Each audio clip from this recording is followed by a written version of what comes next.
오늘은 BMW X7, BMW 그 iV 시리즈 중에서 제일 큰 거 맞죠? 네, 맞아요. 어떤 분이 댓글 달아주셨는데 내 기술만 최고냐.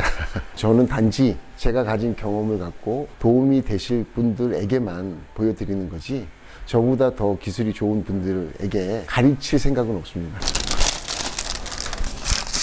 반복해서 뭐 보여드리는 거지만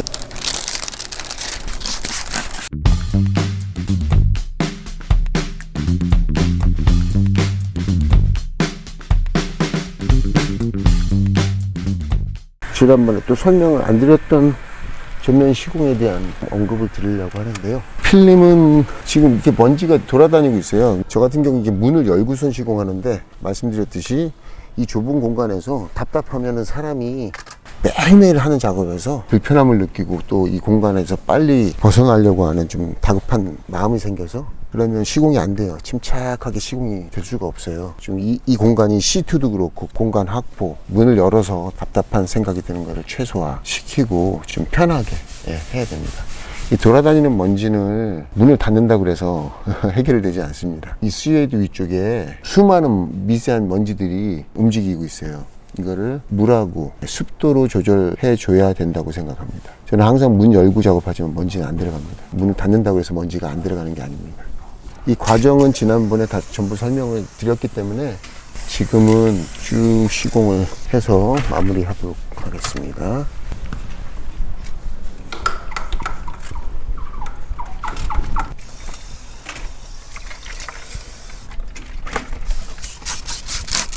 제가 전면 유리에 틴트 작업할 때 많이 쓰는 유리용 수세미를 안 쓰게 된 이유는 수세미에서 가루가 나와요.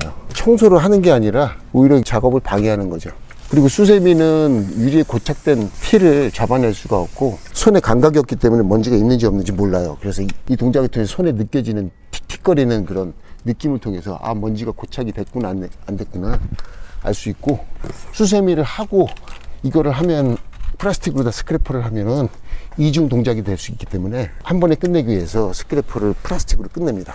단지 스크래핑을 하기 전에 미세한 돌가루가 있을 수 있고 그것 때문에 기스가 갈 수 있기 때문에 스크래퍼 하기 전에 먼저 먼지를 흘리거나 물 청소를 먼저 해준 다음에 플라스틱 헤라로 스크래핑 하는 게 유리 기스 방지에 아주 효과가 있어요. 이 부분은 전면 썬팅의 가장 중요한 부위, 여기 그 부분이 먼지가 없으면은 유리의 하단 먼지가 안 들어갑니다. 먼지가 있을 수가 없어요. 물 뿌리면 밑으로는 다 떨어지기 때문에 여기 먼지가 이렇게 들어가서 여기 들어가는 거예요. 자꾸 지금 이렇게 시작하는 부분에 이렇게 여기서 보면은요 먼지가 한 50개 정도 있어요. 미세먼지가. 이 부분이 먼지를 컨트롤 하는데 이 부분을 아주 중요하게 생각하고 그 부분을 어떻게 컨트롤 할까 꼭 항상 썬팅하는 내내 그 고민을 해야 돼요. 그러다 보니까 먼지에 대한 컨트롤 방법에 관심을 갖는 분들조차도 항상 먼지가 안 들어가는 시공, 거의 안 들어가는 시공을 하는데 대략 10년이 걸린다는 게 참 재밌는 거죠. 그런데 이런 것을 소홀히 하고 관심을 갖지 않는 분들은 썬팅을 20년 하셔도 이 먼지를 정복할 수 있는 가능성이 크지 않습니다. 또 기복이 굉장히 많아요. 어떨 땐 잘 나오고 어떨 땐 안 나오고, 보통 90%는 항상 먼지가 한 개도 없는 그런 구조를 갖고 있어요. 모든 순서나 모든 방법에서 그걸 훈련하고 내 몸속으로 뼛속으로 와닿게 하는데 보통 10년이 걸려요. 원리를 깨닫는 거죠. 원리. 다른 게 아니라 하고 싶은 것이 있습니다. 좀 리얼하게 있는 그대로 애완도 들어보고 제가 도움 말씀드릴 수 있는 부분은 도와드리고, 싫은 소리도 하고 그런 어떤 멘트나 말이 나갈 수도 있어요. 근데 그런 말들을 수용할 수 있는 분 많이 이용해 주시고, 차종은 계속 변하고 있고 마킹 구조나 테두리 모양 또 굴곡 이런 것들은 다 계속 변하고 있고 차종마다 적응해 갖고는 답이 없죠. 원리를 깨닫고서는 내 손이 움직이는 게 아니고 내 세포들이 그렇게 움직여야 되는 거죠. 그러려면 일단 기본적으로 평생 가도 내가 모르는 영역들이 존재하기 때문에 계속 이런 시공에 대해서 관심을 가져야 되는 거죠. 어느 기간까지는 계속 공부를 해줘야 되는데, 저 또한 뭐 구글 들어가서 영상을 제일 많이 봤었고, 이것의 기본이 뭐냐, 매뉴얼이 뭐냐, 미국 사람들은 어떻게 먼지에 대한 개념과 또 먼지를 어떻게 컨트롤하느냐에 대해서 브랜드마다 제공하는 그런 매뉴얼도 공부를 했고요. 번역해서. 제가 영어는 잘 못하지만 번역기는 잘 돌립니다. 틴팅 시장이 굉장히 어렵다고들 합니다. 근데 생각을 해보면 1995년도에도 어렵다고 했었어요. 문제는 경기가 문제가 아닙니다. 틴팅으로 돈을 벌려면 진정성으로 접근을 해야 된다고 생각해요. 썬팅을 잘해야 돼요, 그냥 무조건. 일단 기본적으로 썬팅을 잘 하면은 그냥 소문이 나게 되어 있습니다. 아주 잘해야 돼요. 1인자가 돼야 돼요. 앞으로 뭐 코로나 여파도 있을 테고 여러 가지 더 악조건의 어떤 경기 상황이 예측이 되는데, 저는 경기가 어려워지면 더 일하기 좋은 환경이 된다고 생각하는 사람이에요.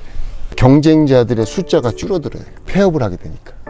잠재적인 경쟁자들이 줄어드니까 오히려 돈 벌기는 좋은 환경이 됩니다.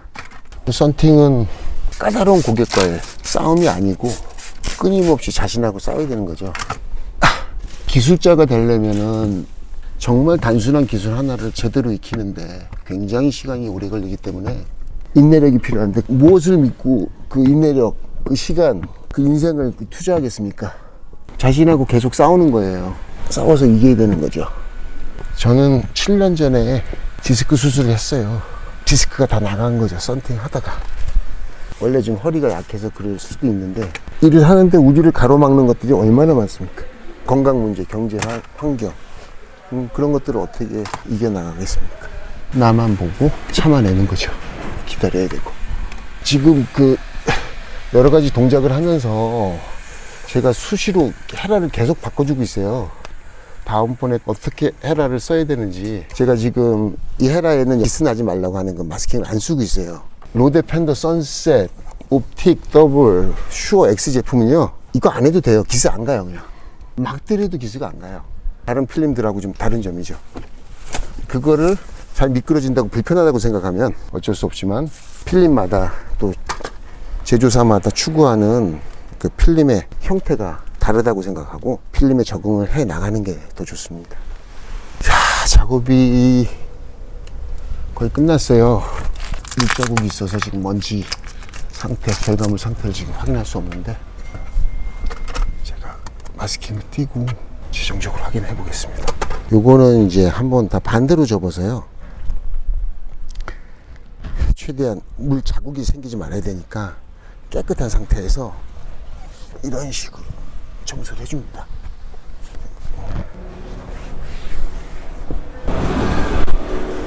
시공이 잘 됐습니다. 앞으로 옆유리 시공도 꽤 많이 보여드릴 거기 때문에 한 번에 모든 걸 다 설명을 해드려도 헷갈려 하고, 중요하게 생각하는 부분 나눠서 이렇게 설명을 해드려야 될 것 같고요. 시공하면서 제가 그때그때 필요한 부분, 그 차에 맞는 어떤 설명을 좀 해드리는 게 맞을 것 같습니다. 옆유리는 상단에 그 피코 엣지 작업을 하기 위해서 절대적으로 필요한 게 이제 성형입니다. 성형을 해서 이렇게 고기진 부분, 얘는 평면이잖아요. 유리는 고기졌어요. 그래서 시공을 그대로 하면 이렇게 주름이 생겨요. 주름을 타고서는 바킹 안쪽에서 반드시 먼지가 나옵니다.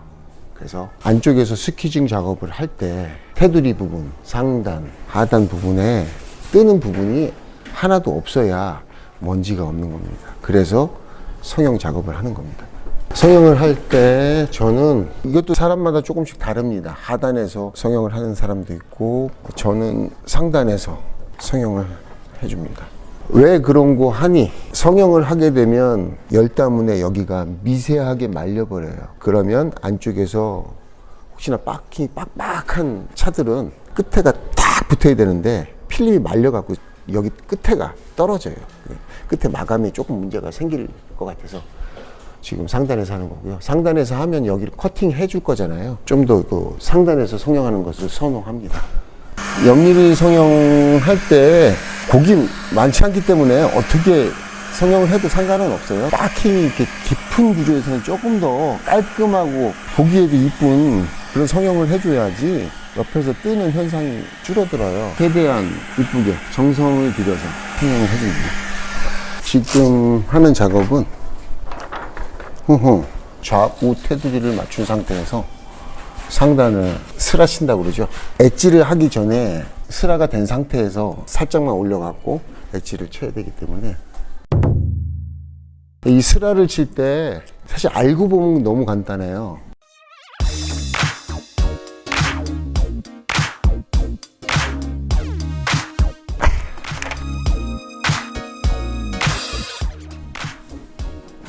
이렇게 해서